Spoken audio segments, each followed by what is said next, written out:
ऐसी मान्यता है कि कार्तिक मास की देव प्रबोधिनी एकादशी को तुलसी विवाह के रूप में मनाया जाता है।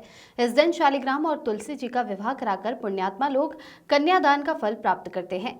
तुलसी के पौधे को पवित्र और पूजनीय माना जाता है। तुलसी की नियमित पूजा से हमें सुख समृद्धि की प्राप्ति होती है।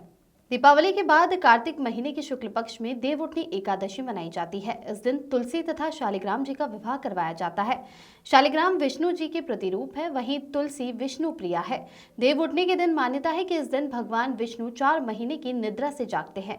इसके अलावा इस दिन तुलसी और शालिग्राम विवाह का आध्यात्मिक अर्थ है। मान्यताओं के अनुसार तुलसी जी की पूजा के बिना शालिग्राम जी की पूजा का कोई अर्थ नहीं होता। इसके पीछे एक कथा भी प्रचलित है। जलंधर नाम का एक पराक्रमी असुर था जिसका विवाह वृंदा नाम की कन्या से हुआ। वृंदा भगवान विष्णु की परम भक्त थी और पतिव्रता थी। इसी कारण जलंधर अजेय हो गया। अपने अजेय होने पर जलंधर को अभिमान हो गया और वह स्वर्ग की कन्याओं को परेशान करने लगा। दुखी होकर सभी देवता भगवान विष्णु की शरण में गए और जलंधर के आतंक को समाप्त करने की प्रार्थना करने लगे। भगवान विष्णु ने अपनी माया से जलंधर का रूप धारण कर लिया और छल से वृंदा के प्रतिव्रत को नष्ट कर दिया। इससे जलंधर की शक्ति क्षीण हो गई और वह युद्ध में मारा गया। जब वृंदा को भगवान विष्णु के छल का पता चला तो उसने भगवान विष्णु को पत्थर का बना देने का शाप दे दिया। देवताओं की प्रार्थना पर वृंदा ने अपना शाप वापस ले लिया, लेकिन भगवान विष्णु वृंदा के साथ हुए छल के कारण लज्जित थे। अतः वृंदा के शाप को जीवित रखने के लिए उन्होंने अपना एक रूप पत्थर के रूप में प्रकट किया, जो शालिग्राम कहलाया। भगवान विष्णु को दिया शाप वापस लेने के बाद वृंदा जलंधर के साथ सती हो गई। वृंदा की राख से तुलसी के पौधा निकला। वृंदा की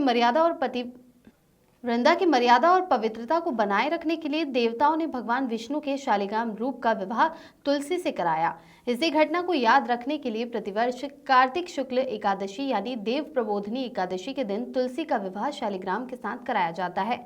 शालिग्राम पत्थर गंडकी नदी से प्राप्त होता है। भगवान विष्णु ने वृंदा से कहा कि तुम अगले जन्म में तुलसी के रूप में प्रकट होगी और लक्ष्मी से भी अधिक मेरी प्रिय रहोगी।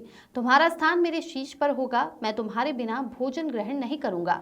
यही कारण है कि भगवान विष्णु के प्रसाद में तुलसी अवश्य रखा जाता है। बिना तुलसी के अर्पित किया गया प्रसाद भगवान विष्णु स्वीकार नहीं करते हैं। धीरज सिंह चंदेल की रिपोर्ट।